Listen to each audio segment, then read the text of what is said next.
Bom dia galera do YouTube, tudo bem com vocês? Se vocês gostam do canal, curte, se inscreve, compartilha, sugere, ativa o sininho, vai me ajudar. Espero poder estar te ajudando também com as minhas aulas, com as minhas lives ou vídeos. Eu faço isso de coração, gosto do que faço, gosto de debater os assuntos aí em voga no cenário nacional. Então, olha só, pessoal, um espectro ronda a Europa.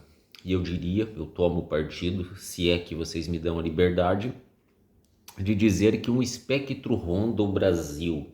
Vamos contextualizar, vamos entender as origens históricas, sociais, contextuais desse termo. Vamos saber onde é, quem disse isso, por que disse, como disse, em que circunstâncias, quais eram os elementos implícitos e explícitos dessa afirmação, como é que ela se encaixa no dia de hoje, se é que se encaixa, é óbvio. Vamos entender aí aquela velha métrica que eu sempre compartilho com vocês. Espaço e tempo é fundamental para você entender ciências humanas. Se você não considerar essa métrica do espaço e de tempo, você vai ficar descontextualizado. Então vamos lá, um espectro, vamos começar assim, um espectro ronda a Europa para depois a gente tentar entender por que que um espectro pode estar rondando o Brasil. Um espectro ronda a Europa é uma frase de Karl Marx extraída ou citada do Manifesto do Partido Comunista, 1848, quando ele foi editado e publicado, 1848, o Manifesto do Partido Comunista. Nesse livro, nessa obra, tem essa afirmação: um espectro ronda a Europa. Espectro a gente sabe o que é uma espécie de fantasma, é um defunto que voltou à cena, digamos assim, né? Espectro é um fantasma, vamos traduzir por fantasma. Nós sabemos da imprecisão da tradução, né? Da tradução da obra original, mas vamos entender o que isso significa. Um espectro ronda a Europa, ela tem a ver com o fato de que o Marx já acenava que o comunismo estava se implantando na Europa, antes mesmo dele ser efetivado em 1917, lá com a Revolução Russa.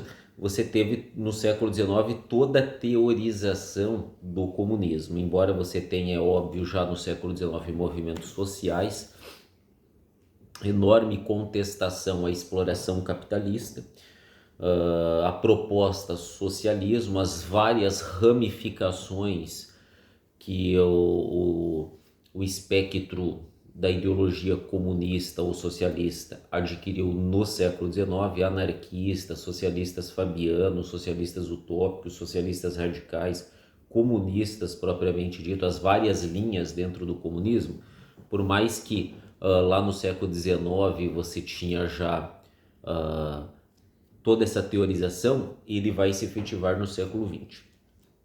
O que significa um espectro ronda a Europa?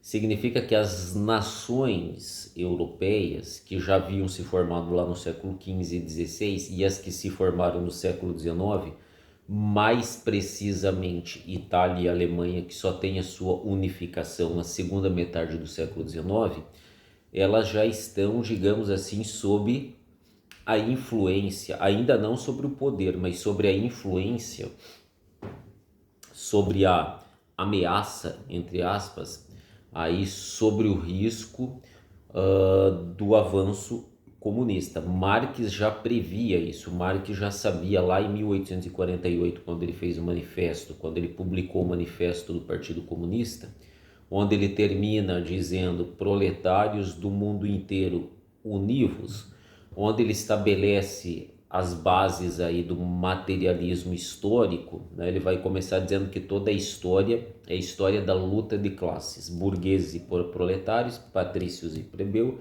servos e senhores, e por aí vai. Materialismo histórico e dialético. O espectro ronda a Europa, ou seja, o comunismo já é sentido como uma força, lá no século XIX já era sentido uma força pelas potências nacionais.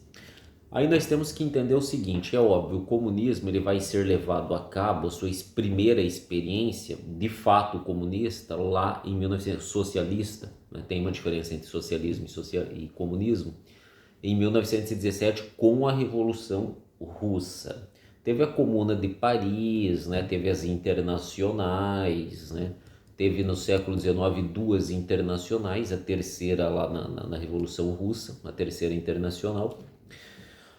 O que vai ocorrer então? Um espectro ronda a Europa. O comunismo já é sentido como uma força por todas as potências da Europa. Nós sabemos muito bem, nós temos que distinguir uma coisa: o comunismo ele não é um ideal nacionalista, ele nasce já com viés internacionalista. Tudo bem, a Rússia fez a grande guerra patriótica, a Rússia envergou um rótulo nacionalista, sim, é verdade. Mas enquanto discurso interno, toda aquela confusão que teve com Trotsky e Stalin, né? Stalin queria a revolução num só país e o Trotsky achava que a revolução deveria ser mundial, deveria ter caráter mundial. O que aconteceu? O Stalin venceu, mas aí é o discurso interno, é a lógica interna do movimento. Isso não quer dizer que o stalinismo não tenha influenciado com o seu comunismo, não com as suas ideologias, mas com a sua prática comunista, vários lugares do mundo. Então esse é um primeiro fator que nós temos que analisar. Então o espectro ronda a Europa seria isso, era a ameaça ou a força que o comunismo já demonstrava lá no século XIX, embora ele só existisse em teoria ainda. Ele vai ser levado a cabo no século XX, depois da Segunda Guerra, aí, né, as divisões, o antagonismo, comunismo e capitalismo. Nós temos a seguinte situação para analisar, uma situação complexa, difícil, de não é para amadores palpiteiros de plantão, é para quem estuda o assunto, para quem realmente se aprofunda no assunto, não é para sensacionalismo e emocionalismo. O comunismo foi um sistema totalitário, genocida, perverso? Sim, há grandes fontes para gente fundamentar isso. O próprio surgimento lá na Revolução Russa, eles já começaram matando os czares, a família dos czares. Ele já começou horrendo, já matando crianças. Ele já matou as pessoas de fome? Sim. Por perversidade? Não necessariamente, pela lógica do sistema. Lá a guerra com os camponeses, a coletivização forçada que gerou enormes problemas para a Rússia, a grande fome da Ucrânia, a questão da China também, que é um outro tipo de comunismo, né? Você tem o comunismo leninista, você tem o stalinista, você tem o maoísta, você tem várias linhas dentro do comunismo. O que acontece?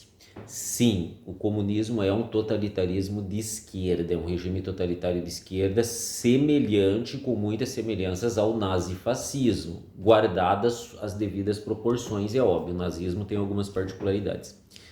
O que nós temos que entender? Ao mesmo tempo que nós temos essa convicção fundamentada em pesquisas, em teorias, em estudos de que o comunismo foi um regime totalitário, ditador, violento, cruel, nós temos que entender assim, muitos crimes que se cometeram foi tentando culpabilizar os comunistas também. Por exemplo,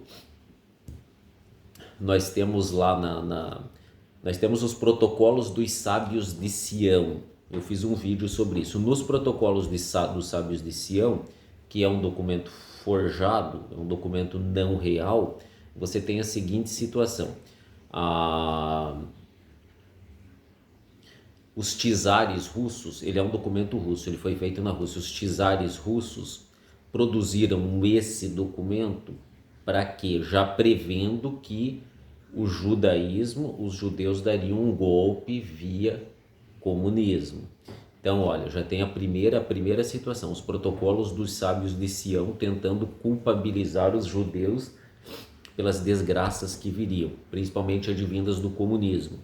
Depois você tem o fogo no Reichstag, o Hitler, acusou os comunistas de incendiarem o parlamento alemão, e com isso ele perseguiu um monte de comunista, que não tinham nada a ver com a história.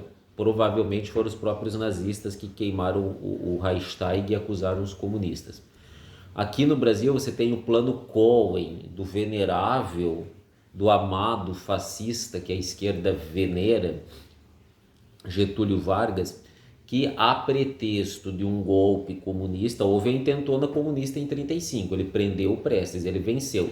Depois o plano Cohen também é uma farsa, é semelhante não, mas ele teve quase que os mesmos objetivos dos protocolos, que era culpabilizar os comunistas, acusar os comunistas de uma conspiração para tomar o poder. E com isso o que o Vargas fez? Implantou o Estado Novo. 64 você tem a mesma bagunça, a mesma história, ameaça comunista, põe uma ditadura militar, entendeu? Então olha, o comunismo várias vezes, o espectro que ronda a Europa e já rondou o Brasil, que é o espectro do comunismo, e que agora em 2018 voltou à tona um discurso anticomunista, e está voltando agora, o espectro que ronda o Brasil é esse. Tem uma galera aí mais radical da direita que quer intervenção. A intervenção é constitucional? Sim, artigo 142, decretada pelo presidente da República. Só que acontece o seguinte, você tem que ter uma fundamentação. Não é porque de repente você não venceu as eleições que você vai promover aí ou decretar o artigo 142. Ele tem que ter uma motivação. Os militares já esclareceram ano passado, todas essas situações.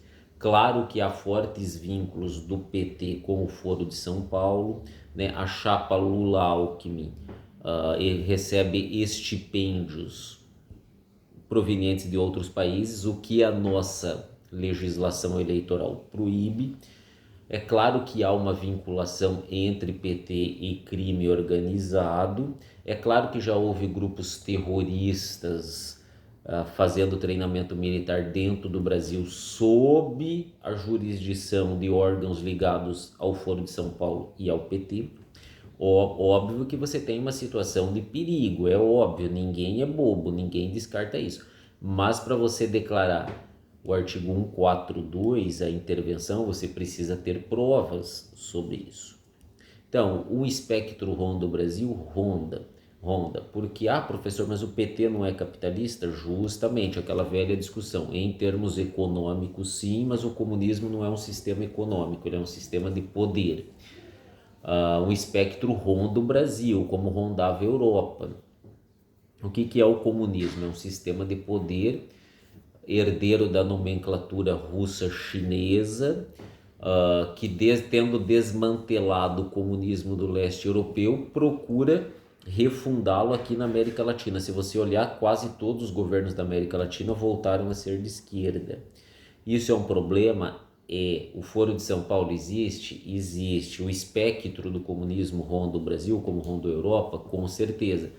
Isso dá base para uma intervenção militar? Não necessariamente. Você tem que ter provas cabais e reais. O general Paulo Chagas fez um esclarecimento em 2013 que eu não mais vi na internet, eu acho que eles tiraram, onde ele esclarecia todos os problemas de uma intervenção militar. Uma intervenção militar, ela pode resolver alguns problemas, existe essa possibilidade, mas ela pode criar problemas gravíssimos, muito piores do que você tem hoje. Ele fez um esclarecimento, eu vou procurar na web se eu acho o esclarecimento do general Paulo Chagas, onde ele relata as terríveis consequências de uma intervenção militar. Isso chamaria a atenção de órgãos internacionais que poderiam intervir no país, entendeu? E as Forças Armadas seriam humilhadas de novo por esse pessoal aí que galgou o poder por vias democráticas. É muito bom o esclarecimento, eu vou tentar achar, eu reproduzo para vocês, tá bom? Então fica a dica, um espectro ronda a Europa, um espectro ronda o Brasil. Quem são eles? O comunismo, que já matou pessoas de fome, já foi genocida, racista e homofóbica, já concentrou o poder na mão de poucos e em algumas algumas situações se parece com o nazifascismo, mas já foi usado de bode expiatório também. Plano Cohen, protocolos dos sábios de Sião, fogo no Reichstag, ditaduras supostamente para impedir uma ameaça comunista. Perigoso, é perigoso, precisa ter fundamentação, o pessoal precisa estudar e saber não agir por emoção, saber as consequências dos atos que virão. Beleza, pessoal? Bom dia, mais uma vez com Deus, pátria, família e liberdade.